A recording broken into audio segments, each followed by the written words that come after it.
ಒಂದು ದೇಶ poor country, ಅಲ್ಲಿಂದ ಡೆವಲಪಿಂಗ್ ಕಂಟ್ರಿ ಆಗ್ತಿದೆ, ಅದನ್ನು ಮುಂದುವರಿಸಿದ್ರೆ ಡೆವಲಪ್ಡ್ ಕಂಟ್ರಿ ಆಗ್ತಿದೆ ಅಂತ ಡೆಮಾಕ್ರಸಿ ಒಳಗೆ ಒಂದು ಎರಡು ಸ್ಟಿಕ್ಗಳನ್ನ ಇಟ್ಟಿದ್ದಾರೆ. ನಮ್ಮ ದೇಶ ಹಾವಾಡಿಗರ ದೇಶ, ದುಡ್ಡು ಭಿಕ್ಷೆ ಕಟೋರಿ ಇಟ್ಕೊಂಡು ಪಾತ್ರೆ ಇಟ್ಕೊಂಡು ಬರ್ತಾರೆ. ಏನೋ ಸ್ವಲ್ಪ ಒಂದು ರೌಂಡು ಪ್ರಧಾನಮಂತ್ರಿ ಒಂದು 5-6 ದೇಶಕ್ಕೆ ಹೋಗಿ ಬಂದರೆ ಒಂದಷ್ಟು ದುಡ್ಡು ಸಿಗುತ್ತೆ, ಅದರಿಂದ ಏನೋ ಒಂದೆರಡು ರೋಡ್ ಮಾಡ್ತಾರೆ, ಇನ್ನು ಮಿಕ್ಕಿದ್ದೆಲ್ಲ ಗುಳುಮ್ ಮಾಡ್ತಾರೆ, ದೇಶನ ಅಭಿವೃದ್ಧಿ ಆಯಿತು ಅಂತ ಹೇಳ್ತಾರೆ. ಈ ಥರ ಮಾಡಿ ಮಾಡಿ ಮಾಡಿ ಕಾಂಗ್ರೆಸ್ನವರು ಜವಾಹರ್ಲಾಲ್ ನೆಹರು ಕಾಲದಲ್ಲಿ ಅದು 17 ವರ್ಷಗಳ ಕಾಲ ಪ್ರಧಾನಮಂತ್ರಿ ಆಗ್ಬಿಟ್ಟ ಆತ. ನೋಡಿ, ಮುಸಲ್ಮಾನ ಅಂತೆ ಆತ, ಮುಸಲ್ಮಾನ ಆಗಿ ಇಂದಿರಾ ಗಾಂಧಿ ಪ್ರಧಾನಮಂತ್ರಿ ಆಗ ನೋಡ್ಕೊಂಡ. ಆ ಇಂದಿರಾ ಗಾಂಧಿ ಏನು ಮಾಡಿದ್ರು, ಬಾಂಗ್ಲಾದೇಶದ ಮೇಲೆ ಯುದ್ಧ ಮಾಡಿದ್ರು, ಪಾಕಿಸ್ತಾನದ ಮೇಲೆ ಯುದ್ಧ ಮಾಡಿ ಬಾಂಗ್ಲಾದೇಶನ ಸಪ್ರೇಟ್ ಮಾಡಿದ್ರು. ಆ ಬಾಂಗ್ಲಾದೇಶನ ಸಪ್ರೇಟ್ ಮಾಡಿದ್ರೆ ಅದನ್ನು ನಮ್ಮ ದೇಶದ 23 ಸ್ಟೇಟ್ 24 ಅಂದಿನ ಕಾಲಕ್ಕೆ ಸೇರಿಸ್ಕೋಬೋದಿತ್ತು. ಹಾಗೆ ಮಾಡಲಿಲ್ಲ, ಸರ್ವತಂತ್ರ ಸ್ವತಂತ್ರ ದೇಶ ಅಂತ ಘೋಷಣೆ ಮಾಡಿದ್ರು. ಘೋಷಣೆ ಮಾಡಿದ್ರೆ ಏನಾಯಿತು, ಇವತ್ತು ಬಾಂಗ್ಲಾದೇಶ ಆಕ್ರಮ ವಲಸಿಗರಿಗೆ ಮಗ್ಗಲು ಮುಳ್ಳಾಗಿದೆ. ನಮಗೆ ಆಕ್ರಮ ವಲಸಿಗರು ಮೈಸೂರಿನ ಸಬರ್ಬನ್ ಬಸ್ ಸ್ಟ್ಯಾಂಡಲ್ಲೂ ಬಂದಿದ್ದಾರಂತೆ. ಇಲ್ಲಿ ಮುಸಲ್ಮಾನರು ರಸ್ತೆ ಬದಿನಲ್ಲಿ ಏನು ವ್ಯಾಪಾರ ಮಾಡ್ತಾಯಿದ್ರು ಅವರು ಬಾಡಿಗೆ ಕೊಟ್ಟಿದ್ದಾರಂತೆ ಜಾಗನ. ತಿಂಗಳಿಗೊಂದು ಸರಿ ಅಥವಾ ವಾರಕ್ಕೊಂದು ಸರಿ ಬಾಡಿಗೆ ವಸೂಲು ಮಾಡ್ತಾ ಮಾಡ್ತಾ ಮಾಡ್ತಾ ಅವರೇನು ಮಾಡ್ತಾರೆ, ಸಮಾಜ ವಿರೋಧಿ ಚಟುವಟಿಕೆಗಳಲ್ಲಿ ತಮ್ಮನ್ನು ಜಾಸ್ತಿ ತೊಡಗಿಸ್ಕೊತಾ ಇದ್ದಾರೆ. ಇವತ್ತಲ್ಲ ನಾಳೆ ಮೈಸೂರಿನಲ್ಲಿ ದೊಡ್ಡ ಗಲಾಟೆ ಆಯಿತು ಅಂತಂದರೆ ಇದಕ್ಕೆ ಮುಖ್ಯ ಕಾರಣ ಇದು ಆಗ್ಬೋದಾ? ಬಾಂಗ್ಲಾದೇಶದ ವಲಸಿಗರು ಅವ್ರಿಗೇನಪ್ಪ ಬರುತ್ತೆ ಅಂದರೆ 100 ರೂಪಾಯಿಗೆ 3 ಸಲ್ವಾರ್ಗಳು, ಇಲ್ಲ ಕಮೀಸ್ಗಳು, ಇಲ್ಲ ಪ್ಯಾಂಟ್ಗಳು, ಇಲ್ಲ ಶರ್ಟ್ಗಳು ಅಂತ ಮಾಡ್ತಾರೆ. ಅಷ್ಟೇ ಅವ್ರು ಕನ್ನಡ ಬರೋದು. ಇನ್ನು ಮಿಕ್ಕಿದ್ದೆಲ್ಲ ಹಿಂದಿ, ಉರ್ದು, ಮೊಂಡು ಮಸಿ ಅವ್ರ ದೇಶ ಮಾಡ್ಕೊಂಡು ನಮ್ಮನ್ನು ಕಲಿಸ್ಬಿಟ್ಟಿದ್ದಾರೆ. ಹೀಗೇನಾಗಿದೆ, ನಾವು ವಸುದೈವ ಕುಟುಂಬಕಂ ಅಂತ ಕಾಂಗ್ರೆಸ್ನವ್ರು ಹೇಳಿದ್ರೆ ಅದರ ಜಾಡೆ ಬೇರೆ, ನರೇಂದ್ರ ಮೋದಿಯವ್ರು ಹೇಳಿದ್ರೆ ಇದ್ರ ಬೇಡ ಬೇಡ. ಬನ್ನಿ, ಜನೌಷಧಿ ಬಗ್ಗೆ ಮಾತಾಡ್ತಾ ಇದ್ವಿ. ಯಾವುದೇ ಒಂದು ದೇಶ ಮುಂದುವರೆದಿದೆ ಅಂತ ನಾವು ತೀರ್ಮಾನ ಮಾಡಿ, ಹೌದು ಈ ದೇಶ ಮುಂದುವರೆದಿದೆ ಅಂತ ಸರ್ಟಿಫಿಕೇಟ್ ಕೊಡಬೇಕು ಅಂತಂದರೆ ಆ ದೇಶದ ಶೈಕ್ಷಣಿಕ ವ್ಯವಸ್ಥೆ ಮತ್ತು ಆರೋಗ್ಯದ ವ್ಯವಸ್ಥೆ ಹೇಗಿದೆ ಅನ್ನೋದು ನೋಡ್ಕೋಬೇಕು. ನೆಕ್ಸ್ಟ್ ಊಟದ ಸಮಸ್ಯೆ.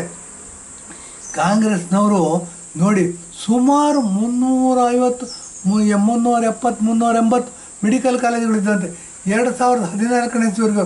ಅಂದರೆ ನರೇಂದ್ರ ಮೋದಿಯವರು ಅಧಿಕಾರಕ್ಕೆ ಬರೋವರೆಗೂ ಮೆಡಿಕಲ್ ಕಾಲೇಜುಗಳು, ಯೂನಿವರ್ಸಿಟಿಗಳಿದ್ದಂತೆ. ಆದರೆ 2014ರಿಂದ 2024 ಜಸ್ಟ್ ಕಂಪ್ಲೀಟ್ ಆಗಿದೆ. ಈಗ ತಾನೇ ಯುಗಾದಿ ಹಬ್ಬ ಮಾಡಿದ್ದೀವಿ. ಇದು 700 ದಾಟಿದೆಯಂತೆ. ಅಂದರೆ ಡಬಲ್ ಆಗಿದೆ. 10 ವರ್ಷಗಳಲ್ಲಿ ಡಬಲ್ ಮಾಡ್ತಕ್ಕಂಥ ಶಕ್ತಿ ಇರ್ತಕ್ಕಂಥವ್ರು, ದೇಶದ ಬಗ್ಗೆ ಯೋಚನೆ ಮಾಡ್ತಕ್ಕಂಥವ್ರು, ದೇಶನ ಸ್ಟ್ರಾಂಗ್ ಮಾಡಬೇಕು ಅಂತ ಯೋಚನೆ ಇರ್ತಕ್ಕಂಥವ್ರು ನರೇಂದ್ರ ಮೋದಿಯವರು. ಇದನ್ನು ನಾವು ಗಮನದಲ್ಲಿ ಇಟ್ಕೋಬೇಕು.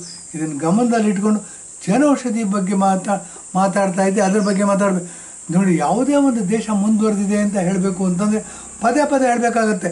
ಏನು ಅಂತಂದರೆ ಆ ದೇಶದ ಆರೋಗ್ಯ ಹೇಗಿದೆ, ಹೆಲ್ತ್ ಹೇಗಿದೆ, ಮನುಷ್ಯನ ಹೆಲ್ತ್ ಹೇಗಿದೆ, ಹಾಗೆ ಸಮಾಜದ ಹೆಲ್ತ್ ಆಗಿದೆ, ದೇಶದ ಆರೋಗ್ಯ ಹೇಗಿದೆ. ಟಿ ಬಿ ಬಂದ್ಬಿಡ್ತು, ಮೊನ್ನೆ ಕೊರೋನಾ ಬಂತು, ಕ್ಷಯರೋಗ ಬಂತು, ಅಥವಾ ಇನ್ನೇನೋ ಕಾಯಿಲೆ ಬಂತು. ಈ ಎಷ್ಟು ಬೇಗ ನಾವು ಚೇತರಿಸ್ಕೊಂಡು ನಿಂತ್ಕೋತೀವಿ, ಎಷ್ಟು ಬೇಗ ನಮ್ಮ ಕಾಲ ಮೇಲೆ ನಾವು ನಿಂತ್ಕೋತೀವಿ ಅನ್ನೋದು ದೇಶದ ಸ್ಟ್ರೆಂತ್, ರಿಯಲ್ ಸ್ಟ್ರೆಂತ್. ಇದು ಮಾಡೋದು ಬಿಟ್ಟುಬಿಟ್ಟು ಕಾಂಗ್ರೆಸ್ನವರು 65 ವರ್ಷ ರೂಲ್ ಮಾಡಿ ಅದು ವಿದ್ಯಾಭ್ಯಾಸಕ್ಕೂ ಒತ್ತು ಕೊಡಲಿಲ್ಲ, ಆರೋಗ್ಯಕ್ಕೆ ಒತ್ತು ಕೊಡಲಿಲ್ಲ. ನರೇಂದ್ರ ಮೋದಿಯವರು 2014ನೇ ಇಸ್ವಿನಲ್ಲಿ ಬಂದು ಇದಕ್ಕೆ ಒತ್ತು ಕೊಟ್ಟರು.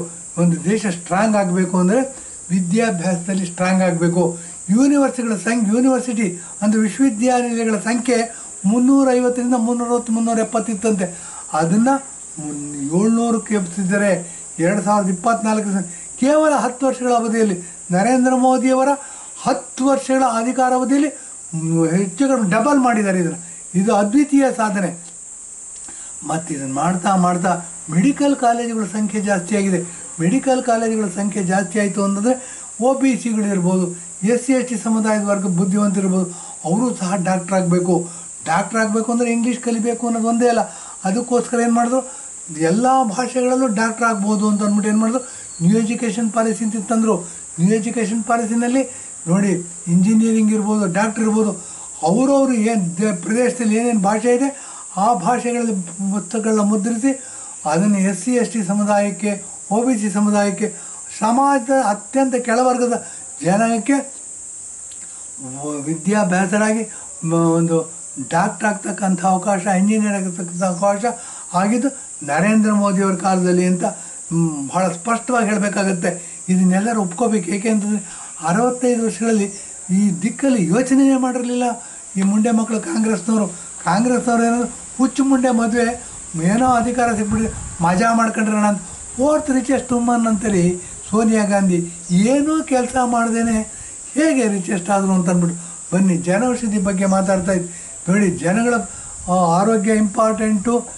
ಜನಗಳು ಆರೋಗ್ಯವಾಗಿದ್ದರೆ ದೇಶ ಸ್ಟ್ರಾಂಗ್ ಆಗಿರುತ್ತೆ ಅಂತ ಫಸ್ಟ್ ಮನಗಂಡವರು ಆಜಾದಿ ಕಾ ಅಮೃತ್ ಮಹೋತ್ಸವ ಅಂದ್ಬಿಟ್ಟು 70 ವರ್ಷಗಳ ಕಾಲ ಆದಮೇಲೆ ನರೇಂದ್ರ ಮೋದಿಯವರು ಇವರು ಬಡ ಜನರಿಗೆ ಕ್ಯಾನ್ಸರ್ ಇರ್ಬೋದು ಅಥವಾ ಕ್ಷಯರೋಗ ಇರ್ಬೋದು, ಇವು ಅತ್ಯಂತ ಜಾಸ್ತಿ ಪ್ಲೇಗ್ ಇರ್ಬೋದು, ಇದು ಪೀಡಿಸ್ತಕ್ಕಂಥ ಕಾಯಿಲೆಗಳಾಗಿದ್ವು.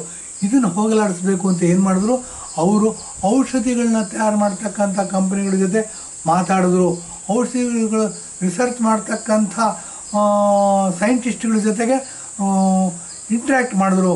ಅವ್ರ ಜೊತೆ ಸಂವಾದ ನಡೆಸಿಬಿಟ್ಟು ಏನು ಮಾಡೋದು, ಅದೇ ಕ್ವಾಲಿಟಿ ಔಷಧಿಗಳನ್ನ, ಅದೇ ಸ್ಟ್ರೆಂತ್ ಇರ್ತಕ್ಕಂಥ ಔಷಧಿಗಳನ್ನ ಏನು ಮಾಡಿದ್ರು, ಜನಕ್ಕೆ ದೊರಕಿಸ್ಕೊಡೋ ಇದರಿಂದ ಜನೌಷಧಿ ಕೇಂದ್ರ ಅಂತ ಮಾಡಿದ್ರು. ಈ ಜನೌಷಧಿ ಕೇಂದ್ರದಲ್ಲಿ ಏನಾಗುತ್ತೆ, ಹೊರಗಡೆ ಮಾರ್ಕೆಟಲ್ಲಿ ಕ್ಯಾನ್ಸರ್ ಔಷಧಿಗೆ ಹೋಗಲಿ ಅಥವಾ ಕ್ಷಯರೋಗ ಔಷಧಿಗಾಗಲಿ ಹೋದರೆ ಸುಮಾರು 10,000 ರೂಪಾಯಿ ಖರ್ಚು ಮಾಡಬೇಕಾಗತ್ತೆ. ಆ ಔಷಧಿಗಳು ಕೇವಲ 1,000 ಅಥವಾ ಅದಕ್ಕಿಂತ ಕಡಿಮೆ ಬೆಲೆಯಲ್ಲಿ ಸಿಗ್ತಕ್ಕಂಥ ಔಷಧಿಗಳನ್ನ ನಿರ್ಮಾಣ ಮಾಡೋಕ್ಕೆ ಶುರು ಮಾಡಿದ್ರು. ಅದನ್ನು ಸುಮಾರು 450-500 ಜನೌಷಧಿ ಕೇಂದ್ರಗಳ ಡಿಸ್ಟ್ರಿಕ್ಟ್ಗಳಲ್ಲಿ ಓಪನ್ ಮಾಡಿದ್ರು. ಜನಗಳೆಲ್ಲ ಔಷಧಿ ತಗೊಳ್ಳೋಕ್ಕೆ ಶುರು ಮಾಡಿದ್ರು. ಏನಾಯಿತು, ಜನಗಳಿಗೆ ಅತ್ಯಂತ ಸುಲಭದ ದರದಲ್ಲಿ ಆ ಕಾಯಿಲೆಗಳನ್ನು ವಾಸಿಪಡಿಸ್ಕೊಳ್ತಕ್ಕಂಥ ಸುವರ್ಣ ಅವಕಾಶ ಒದಗಿಸ್ಕೊಟ್ರು. ಇದಲ್ಲದೆ ಮತ್ತು ಔಷಧಿಗಾಗಿ ಸಾವಿರಾರು ಕೋಟಿ ರೂಪಾಯಿ ಬಡ್ಜೆಟಲ್ಲಿ ಖರ್ಚು ಮಾಡ್ತಿದ್ದು. ಈ ಸಾವಿರಾರು ಕೋಟಿ ಖರ್ಚು ಮಾಡ್ತಿದ್ದು ಹಿತ್ತಲ ಬಾಗಿಲಿಂದ ಹೈಕಮಾಂಡ್ಗೆ ಹೋಗ್ತಿತ್ತು. ಅದನ್ನು ಸ್ಟಾಪ್ ಮಾಡಿದ್ರು. ಜನೌಷಧಿ ಕೇಂದ್ರ ಔಷಧಿಗಳನ್ನ ಮ್ಯಾನುಫ್ಯಾಕ್ಚರ್ ಮಾಡ್ತಕ್ಕಂಥ ಘಟಕಗಳನ್ನ ನಿರ್ಮಾಣ ಮಾಡಿ ಇವರೇನು ಮಾಡಿದ್ರು, ಆರೋಗ್ಯಕ್ಕೆ ಮೀಸಲಾಗಿರ್ತಕ್ಕಂಥ ಬಡ್ಜೆಟನ್ನ ಗಾತ್ರವನ್ನು ಕಡಿಮೆ ಮಾಡಿ ಇದನ್ನು ರಸ್ತೆಗಳ ನಿರ್ಮಾಣ ಮಾಡೋದಕ್ಕೆ ಉಪಯೋಗಿಸಿದ್ರು. ಬೇರೆ ಬೇರೆ ರೈಲಿಗೆ ಡಬಲ್ ಟ್ರ್ಯಾಕ್ ಮಾಡೋದಕ್ಕೆ ಉಪಯೋಗಿಸಿದ್ರು. ಸಮಾಜದ ಬೇರೆ ಬೇರೆ ಆಯಾಮಗಳಿಗೆ ಹಣಗಳನ್ನ ಹಂಚಕ್ಕೆ ಶುರು ಮಾಡಿದ್ರು. ಹೀಗೆ ಮಾಡಿದ್ರಿಂದ ಏನಾಯಿತು, ಜನೌಷಧಿ ಅತ್ಯಂತ ಪ್ರಮುಖ ಸ್ಥಾನವನ್ನು ಪಡೀತು. ಆದರೆ ಕಾರಣ ಕಾಂಗ್ರೆಸ್ಸಿನ ಇಲ್ಲೂ ಕುತಾಂತರ ಮಾಡಿದ್ರು, ಇದರಲ್ಲೂ ರಾಜಕೀಯ ಮಾಡಿದ್ರು. ಹೇಗೆ ಅಂತಂದರೆ, ಕರ್ನಾಟಕದಲ್ಲಿ ನೋಡಿ ಸಿವಿಲ್ ಆಸ್ಪತ್ರೆಗಳಿವೆ.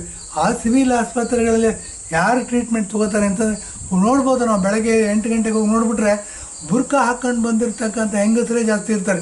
ಇವರೆಲ್ಲ ಯಾರು, ಮುಸಲ್ಮಾನರು ಇರಲಿ, ಅಮಾಯಕರು, ಅನಕ್ಷರಸ್ಥರು, ಮುಸಲ್ಮಾನರು, ಕಾಂಗ್ರೆಸ್ಸಿನ ವೋಟ್ ಬ್ಯಾಂಕ್ ಅಂತೆ ಅವ್ರಿಗೆ ಅನುಕೂಲ ಆಗೋ ಅಂತ ಇದು ಮಾಡ್ತಿದ್ರು.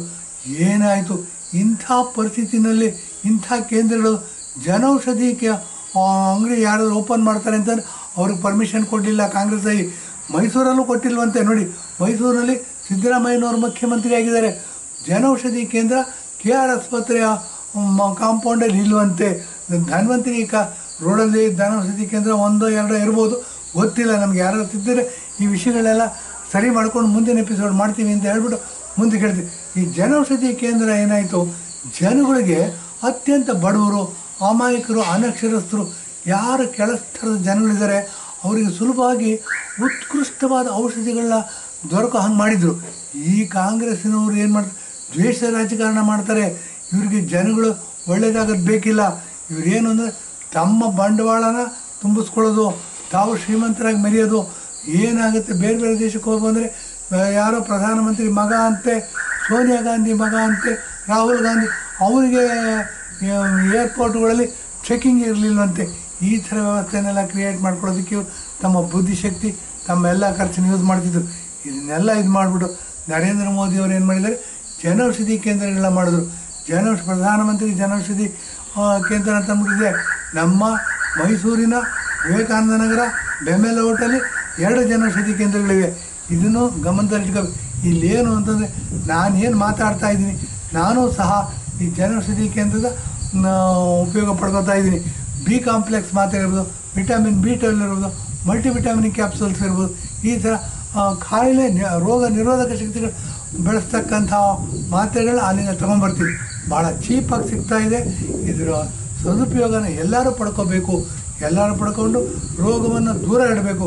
ರೋಗವನ್ನು ದೂರ ಇಡೋದ್ರಿಂದ ಏನಾಗುತ್ತೆ, ಮನುಷ್ಯ ಸ್ಟ್ರಾಂಗ್ ಆಗ್ತಾನೆ, ಸಂಸಾರ ಸ್ಟ್ರಾಂಗ್ ಆಗುತ್ತೆ, ಸಮಾಜ ಸ್ಟ್ರಾಂಗ್ ಆಗುತ್ತೆ, ದೇಶ ಸ್ಟ್ರಾಂಗ್ ಆಗುತ್ತೆ. ದೇಶ ಸ್ಟ್ರಾಂಗ್ ಆಗೋದ್ರಿಂದ ನಾವು ಅಮೇರಿಕಾವನ್ನು ಸಹ ಕೇವಲ 2-3 ವರ್ಷಗಳಲ್ಲಿ ಹಿಂದೆ ಹಾಕ್ಬೋದು ಅಂತೇಳಿ ಇಂದಿನ ಎಪಿಸೋಡ್ನ ಮುಗಿಸ್ತಾ ಇದ್ದೀನಿ. ಧನ್ಯವಾದ, ನಮಸ್ಕಾರ.